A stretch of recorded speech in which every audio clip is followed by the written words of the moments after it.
Thessaloniciens, chapitre 2. Quand tu refuses la vérité qui est prêchée, c'est fini pour toi. Tu vas rester toujours. Quelqu'un va travailler toujours pour le diable. 2 Thessaloniciens chapitre 2. Verset 9 jusqu'au verset 12. L'apparition de cet impie, l'apparition de cet impie se fera par la puissance de Satan, avec toutes sortes de miracles, des signes et des prodiges mensongers, avec toutes les addictions de l'iniquité, pour ceux qui périssent parce qu'ils n'ont pas reçu l'amour de la vérité pour être sauvés. Aussi, Dieu leur envoie une puissance d'égarement pour qu'ils croient au mensonge, afin que tous ceux qui n'ont pas cru à la vérité, mais qui ont pris plaisir à l'injustice, soient condamnés. Amen. Quand la vérité est présentée, la vérité c'est que Dieu ne veut pas la mort du pécheur. Amen. Ce n'est pas le plan de Dieu. Dieu veut que tous se convertissent et qu'ils soient sauvés. Quand tu refuses d'être sauvé, parce que tu manques l'amour de la vérité, Dieu va t'envoyer la puissance d'égarement pour croire au mensonge. Et là, tu vas recevoir la marque de la bête. Et ceux qui vont recevoir la marque de la bête, ils iront avec la bête dans le feu. Mais ceux qui croient la vérité, l'héritage, c'est le Saint-Esprit. Amen. C'est l'héritage. Ils seront scellés du sceau de Dieu pour pouvoir bénéficier de toutes les promesses de Dieu. C'est ce que Dieu a donné pour ses enfants. L'esclavage. Rentrons dans Romains chapitre 6. Romains. Ne soyez jamais esclave. C'est lui qui ne demeure pas dans la parole de Dieu.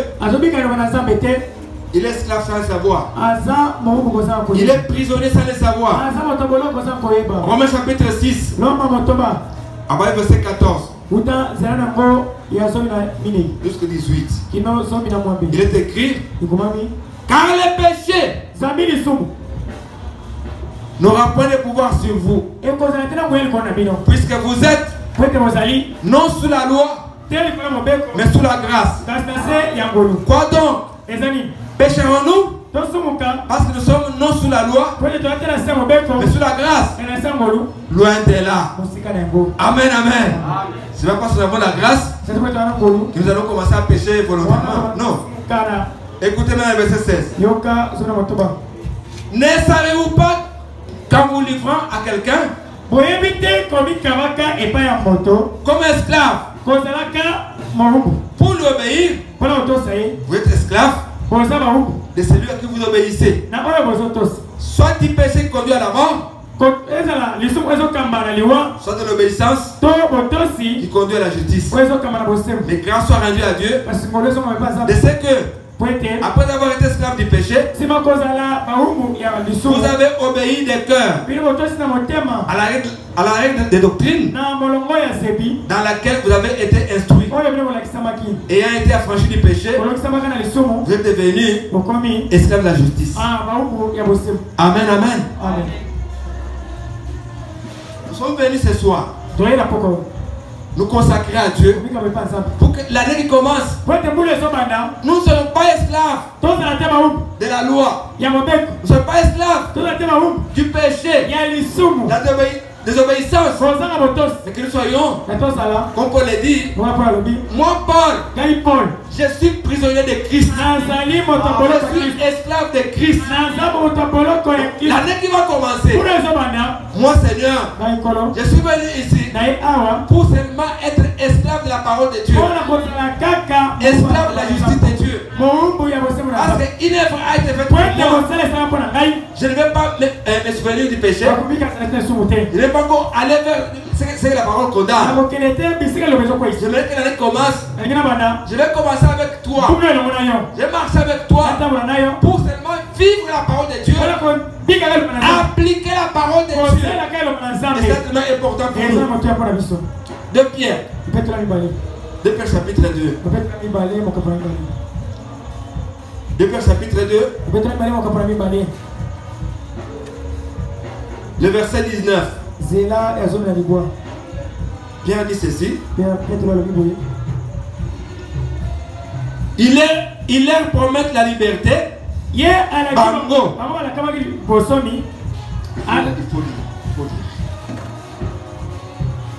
Il leur promet la liberté. C'est au pluriel. De Pierre 2, verset 19. C'est écrit à la kaki. Il leur promet la liberté. Tango bango moko bazali baungu ya kopola poete moko na moko azali maumbu na oyo ezali kolonga likolo na ye. Amen. Chacun est esclave. Chacun est esclave. Et ce qui domine sur lui. Amen. Amen. Alors, quand la parole est prêchée, quand tu l'acceptes, la parole va dominer sur toi. Amen. Amen. Tu deviens esclave de la parole de Dieu. Quand tu refuses la parole de Dieu, pour rester dans le monde, tu restes esclave du monde. Amen. Amen. Chacun est esclave de ce qui domine sur lui. Alors, nous sommes venus ici. Non pas pour que le monde domine sur nous. Non pour que la chair domine sur nous. Parce que l'œuvre du calvaire a effacé nos péchés. A ôté les péchés. Et Paul est allé plus loin pour montrer que le sang de Christ, quand nous croyons à lui, même les souvenirs du péché ne peuvent pas venir à nous. C'est de l'Ancien Testament. Ils allaient avec le sang des boucs et des taureaux. Les souvenirs étaient rappelés. Mais avec le sang de Christ, il n'y a pas moyen d'avoir souvenir du péché. Amen.